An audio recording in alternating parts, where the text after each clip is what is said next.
So here it is. This is the 32-foot gooseneck.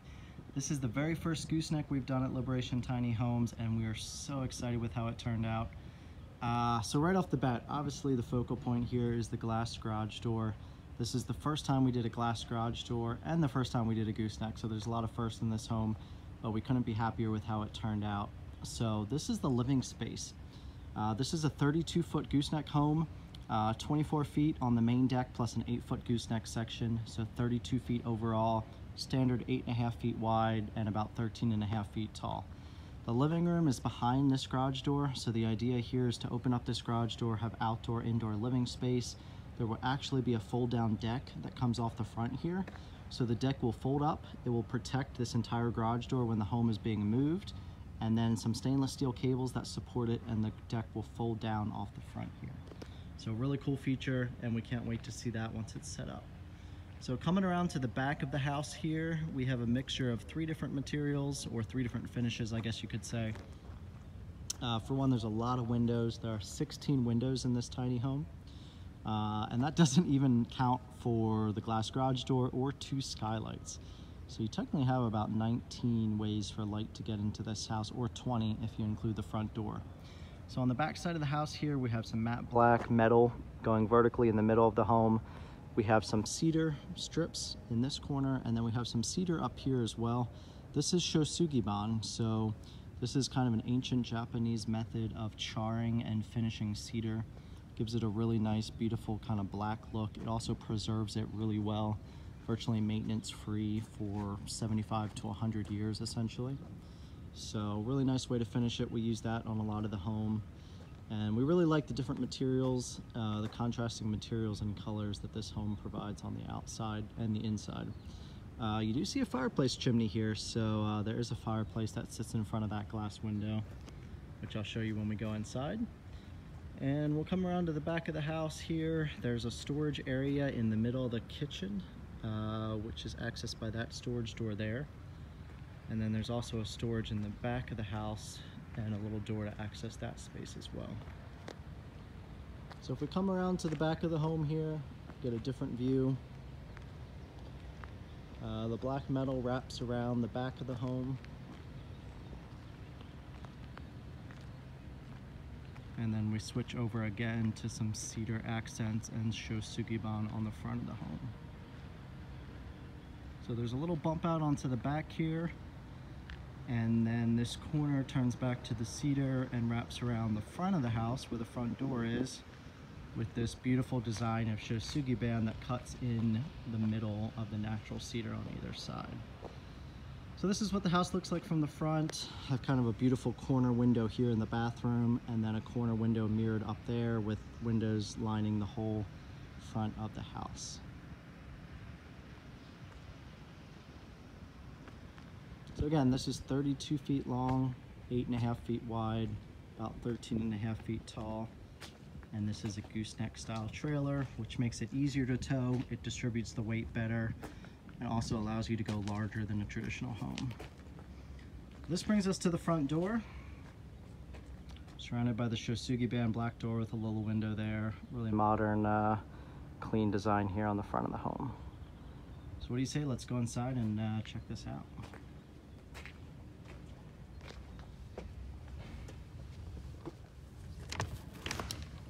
So the first thing you're gonna notice when we walk into this door is the fireplace that sits directly in front of you. So this is a really beautiful Morso wood stove from Denmark.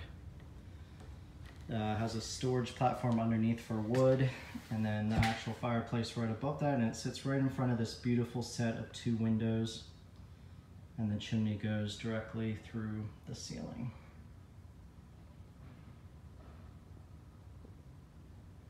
So there's a ductless mini split in this home that will heat and cool the house, but this is just a supplemental option and will provide a lot of nice warmth and atmosphere in this tiny house.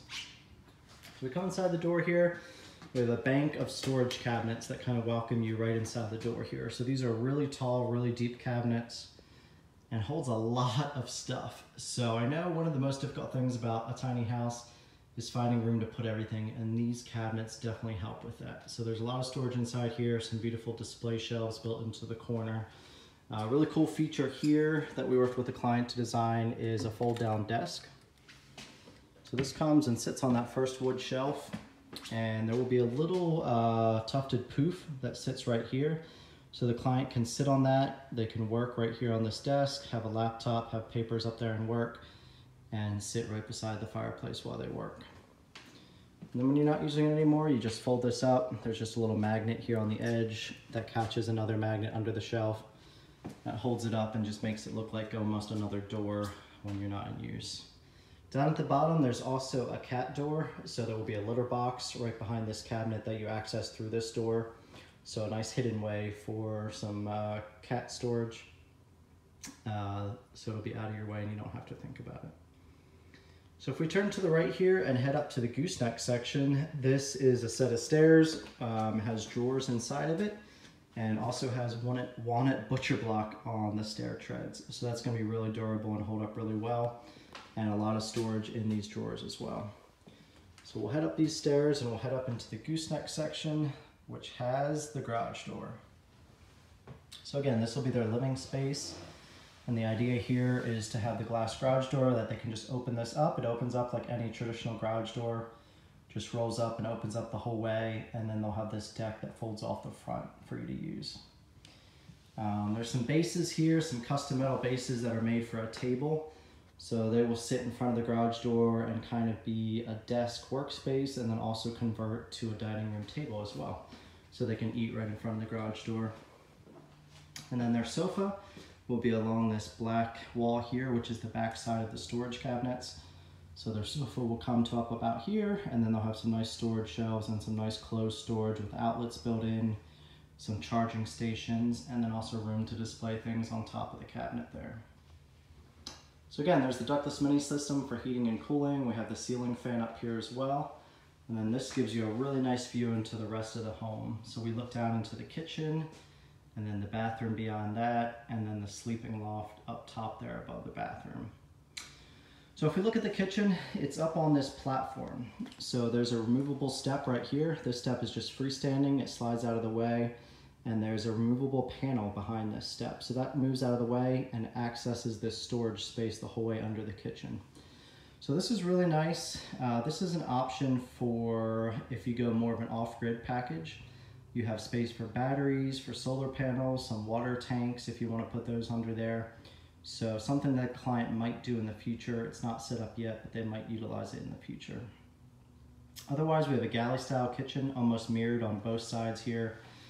These cabinets are actually taller and deeper than standard kitchen cabinets. So there's a lot of storage, a lot of counter space, really large cooktop, really large sink as well, and then some beautiful shelves on each side.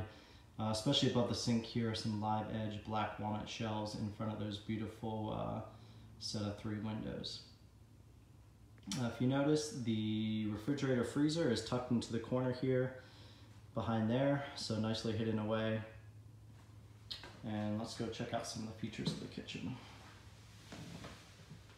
So the nice thing about this house with the gooseneck level, with this storage in the kitchen, has lots of different levels and layers of interest. We also utilized a bunch of different colors and materials and different areas that catch your eye. So no matter where you look, there's always, your eye is always leading in a certain direction. And I think that helps the house feel larger as well, even though it is a 32-foot house. So a nice feature on the left side, opposite the refrigerator freezer here, is a pantry. So this is a really deep pantry with 4 slide out shelves. So a lot of food storage inside here. And then underneath is actually the combo washer dryer unit. So this is a great way to have a washer dryer, but that it doesn't sit exposed in the house somewhere. It's nicely hidden behind a door and you don't even know it's there. There's also a really cool feature. This is a pull-out island. So this whole section slides out here and you have a nice countertop space, workspace, prep area. So if you're working in the kitchen, you can utilize that space when you need it, and then you can just slide it away when you're done with it. And it looks just like a cabinet drawer. And in fact, it does have a door down here, so this isn't wasted space. There's space in there for storage. This is a 4-burner cooktop here on this side of the kitchen, and then there will be a convection kind of toaster oven that sits on this shelf right here. All right, heading into the bathroom, we just go down another step and we go into the bathroom, and we see this full-size tub that sits in front of us. Have the toilet on the right side here, tucked into its own little corner. And then the tub is here in the opposite corner of the home. Full-size soaking tub, really spacious, really deep. I'm jealous of this tub, and I think a lot of other people are too, but this is a beautiful tub. First time we've used one like this in a tiny house. And it sits in this really nice kind of private corner of the house. It has these corner windows here with a really nice view outside the tub, and then a little niche kind of in this half wall. So kind of a really nice private area to take a bath. The tub filler here is on the right, and there's also a flexible shower head there. So essentially that's going to remove here is on a flexible hose, and then there'll be a hook up here that you can just mount that shower head up on the ceiling for when you're actually taking a shower. So if we turn around here, there's a couple other cool features in this bathroom. One is this sliding barn door here that covers a really cool little spot that was custom for this client. There's also a really nice closet right inside the door here. But if you slide this over, this is actually a little studio space. So the client records narration for audiobooks. So he just wanted a little space that he could come in, have a little desk, have some shelves and a chair, kind of sit in here, kind of be away from the noise of the rest of the home, and be able to sit in there and do work when needed. So this is a nice little space. Obviously not everybody needs that. And if you don't need it, you can just have that as a closet space. Hey, a walk-in closet in a tiny house, anybody? Or it doesn't even have to be there, and then the bathroom would be even larger. So kind of here in the corner opposite the tub is this beautiful custom-built vanity, which has these same wood strips as the sliding barn door. So the idea behind this was to mimic the design on the outside of the home. We have the cedar strips on the outside. We have these stained pine on the inside. And a really cool feature is when you look through these corner windows from the outside, you see the cedar strips on the outside of the home, and then you look through this window, and it's a seamless blend of these strips that mirror the outside of the house. So just kind of a really cool feature and a way to tie the outside and the inside together and make a nice cohesive look. So this is looking back to the rest of the house from inside the bathroom. Kind of coming to the kitchen this way, gives you a really nice view of the kitchen and these storage cabinets, and of course the glass garage door. Oh, and one other thing, let's take a look at the loft and a really cool staircase in the back of the house. So a lot of times the staircases go up in the middle of the home, but this is the first time we've done this where the staircase is tucked into the back of the home. Kind of nice, private, out of the way, and back in the corner of the bathroom. So these first 3 steps, the treads are all removable, so there's a lot of storage inside these spaces. And then you just climb up and turn this staircase, and it's a really nice, comfortable way to access the loft space. Plenty of headroom, no need to duck or anything like that, and it brings you right up into the loft. And you're greeted by these beautiful windows and a skylight in the corner. Gives you a lot of natural light coming up the stairs, and then you have all these beautiful windows along the front of the house. And it leads you to the garage door on the other end of the house. So here is a headboard wall. So outlets built onto either side. Their bed will be right against this wall coming out this direction. So plenty of room. They're actually going to have a California king bed up here. So plenty of space for that. And then just a nice little kind of privacy headboard wall with an amazing skylight right above it. So they'll be able to look at the stars and hear the rain if it rains at night. So really nice feature there. So if we climb up into the loft, kind of get a view of the rest of the home here, looking down into the kitchen and the living space. Kind of everywhere you look in this house, it's set up that the eye just leads through the house to different landing spots, different materials, textures, and finishes. So there's always something interesting to look at. And this is before the home's even decorated. So actually we're going to do another walkthrough video once the home is furnished and decorated to really give you an idea of what it feels like. But until then, let us know any questions you have. We'd be happy to answer any questions about this house or help you out however we can. And there'll be more videos, more photos coming as well, and then also an interactive 3D walkthrough of this home. Thanks for watching, and we'll see you on the next video.